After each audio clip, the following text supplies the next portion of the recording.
Now that we know a little bit about a normal distribution and a standard normal distribution, what we're going to do is we're going to look for area.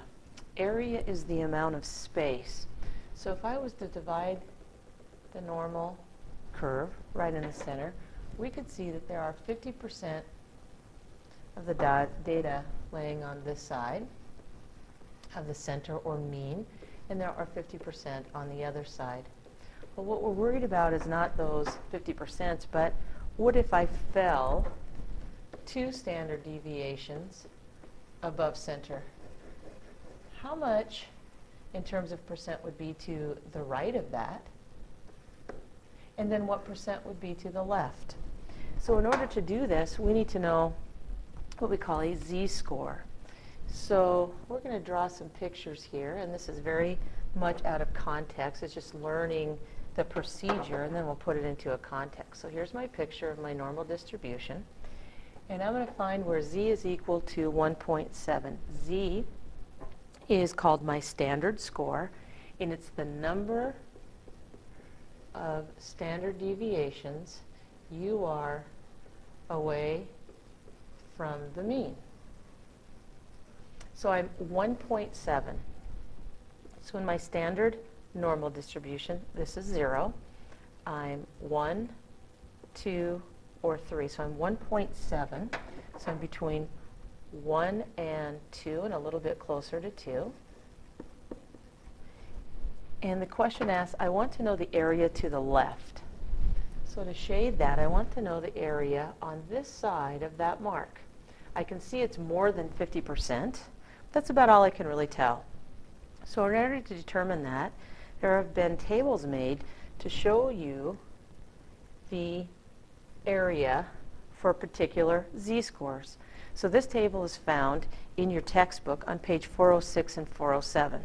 So if I look at this table at 1.7 for my z-score, here's my z-score, and here's 1.7.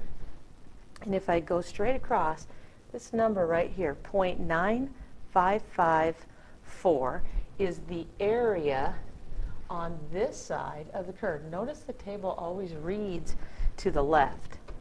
So let's translate that here from my table. I had this value. What does that value stand for? It means about 96% is the area in green. And if we think about it, if that's 96%, and again we'll use about, just to round that, it looks like this is about 4%. How did I know that? Because altogether that curve consists of 100% of the area. Let's try another one. You must draw a picture every time. And remember, those tails come down, but they never touch the bottom. Here's 0. Negative is on the left. So again, here's 1 below, 2 standard deviations below. Let's see, negative 3/10 is slightly on this side of 0. And I'm looking to the right. So I'm going to shade my picture to the right, be this area here, and I can tell that's slightly more than 50%, because at 0 it would be exactly 50%. So let's find that value. So you go to your table, and let's see, this table is for the positive, so I need the one for the negative values, the ones that are below 0. And again, this table, like the other one, reads area to the left. So if I look on here for 3/10 negative, and I'm taking this one because that's 0.3000. There's nothing trailing after that 3/10. And it looks like it's about, if I change this into a percent, it'd be about 38%. So 0.38. And if I want to bring the rest of it on, I can. If I don't want to round that, I believe it was 3821. So we need to think about that for a minute. This is reading to the left. So that value is this piece. And it makes sense, doesn't it? Because we said, the piece I want, the green piece, is going to be more than 50%. Well, if this is about 38%, how do I find the more than 50%, the green? What I need to do is I need to subtract that from 1. And when I subtract that from 1, I get a decimal point, 6179, which we can round to about 62%. So it's the percent, not the number, but the percent of the curve that is in that space. Let's try a different one here. Let's try one that's between. So again, I draw my curve, and here's 0. I'm moving down by 1 standard deviation each time, and I typically only go to 3 because that's almost 100%. I move up. Remember, the standard deviation is our measuring stick, or how many steps I am in either way from 0. The measuring stick will be different depending on the problem, and we'll see that. So when I look here, I am at negative 1.5, which marks me here, and positive 1. So this says find the area between. So I'm going to shade that. I'm going to find the area between. Well, again, our curve only reads to the left.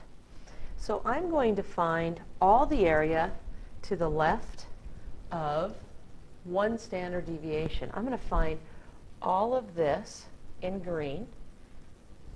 Again, going to my table, looking at my table in the positive values for the z because I'm above positive 1. Now you need to make sure that you pick the right one.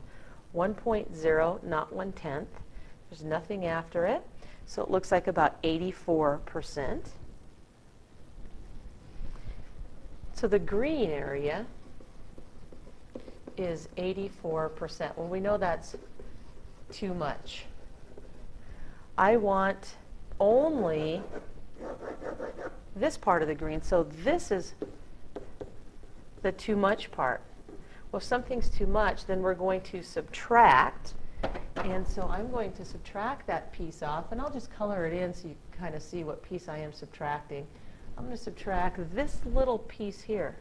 And that piece came from the minus 1.5. If I find the area to the left of 1.5 standard deviations, or my z-score, and subtract it, I should have the area in the green.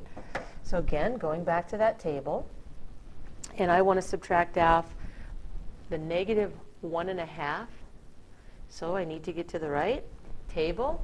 The negative 1.5 on my z-score looks to be right here, which it looks like about 7%.